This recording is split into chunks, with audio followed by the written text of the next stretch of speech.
ఇక డీటెయిల్స్ చూస్తే వైసీపీ హయాంలో పంచాయతీ వ్యవస్థ నిర్వీర్యమైందని డిప్యూటీ సీఎం పవన్ కళ్యాణ్ పేర్కొన్నారు. 75% గ్రామాల్లో వైసీపీకి చెందిన సర్పంచ్లు ఉన్నారన్నారు. రాష్ట్ర స్థాయి నుంచి జాతీయ స్థాయి వరకు ప్రతి ఒక్కరూ రాష్ట్ర అభివృద్ధి కోసమే కృషి చేయాలని పవన్ పేర్కొన్నారు. రాజకీయాలకు అతీతంగానే అభివృద్ధి కూటమి లక్ష్యమన్నారు. ఇక దేశభక్తి పంచాయతీల నుంచే రావాలన్నారు. గ్రామ స్థాయి నుంచి వచ్చినటువంటి నాయకులే జాతీయ స్థాయికి వెళ్లాలన్నారు. పంచాయతీ వ్యవస్థ దేశానికి వెన్నెముక అని పవన్ పేర్కొన్నారు. గ్రామాలు బాగుంటేనే దేశం బాగుంటుందని తెలిపారు. పదవులు తనకు అలంకరణ కాదని బాధ్యత అని డిప్యూటీ సీఎం స్పష్టం చేశారు. చంద్రబాబు అపార అనుభవం ఏపీకి అవసరమని పేర్కొన్నారు.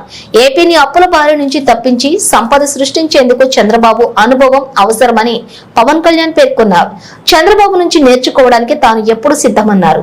ప్రభుత్వ భూముల రక్షణకు సరికొత్త చట్టం తెస్తామన్నారు. 5 ఏళ్లలో 20 గ్రామ సభలు జరిగేలా చూస్తామని పవన్ కళ్యాణ్ పేర్కొన్నారు. ప్రతి పంచాయతీకి సొంత భూమి ఉండాలన్నారు. ప్రభుత్వ భూములను కబ్జా చేస్తే ఊరుకునేది లేదని హెచ్చరించారు. ఒక అబ్బాయికి చదువు నేర్పిస్తే తను మాత్రం ఎదుగుతాడంట. అదే ఒక ఆడబిడ్డకి చదువు నేర్పిస్తే ఇల్లంతా మొత్తం దానికి అభివృద్ధి ఏర్పడుతుందని చెప్తారు. అలాగే ఇక్కడ మన సంయుక్త గారు సర్పంచ్కి ఎన్నికై ఇందాక మాట్లాడిన ఆడపడుచులు పగడాల వరలక్ష్మి గారు మాట్లాడినా, అక్కడ టీచర్ల గురించి ఉపాధ్యాయుని మాట్లాడినా, ఆడబిడ్డలు చదివితే కుటుంబం కాదు, గ్రామాలే కాదు, దేశం కూడా ముందుకెళ్తుందని చెప్పి ద్రౌపది ముర్ము గారు ఒక పంచాయతీ స్థాయి నుంచి పంచాయతీ సర్పంచ్కి ఎదిగి ఈ రోజున భారతదేశానికి రాష్ట్రపతిగా ఉన్నారు. అంటే ఒక స్త్రీ శక్తి ఎలా ఉంటుంది అనేది మనం ద్రౌపది ముర్ము గారి దగ్గర నుంచి ప్రెసిడెంట్ గారు, అలాగే మన సంయుక్త గారిని చూసి నేర్చుకోవాలి.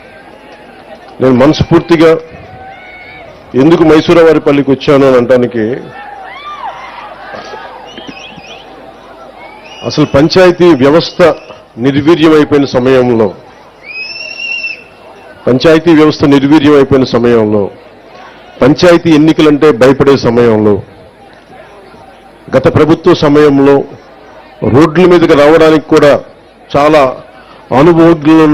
అనుభవంలో నాయకులు కూడా భయపడే పరిస్థితిలో ఉండి, మిలిటరీలో పనిచేస్తున్న ఒక భర్తని రోడ్లు సరిగ్గా వేయక తన భర్తను కోల్పోయి గ్రామానికి భర్త ఆశయాలను ముందుకు తీసుకెళ్లాలి అని చెప్పి కారుమంచి సంయుక్త గారు నిలబడి సర్పంచ్గా నిలబడితే అత్యంత ప్రతికూల పరిస్థితుల్లో నిలబడి గెలిచిన తర్వాత నాకు నిజంగా గుండె కదిలించేసింది.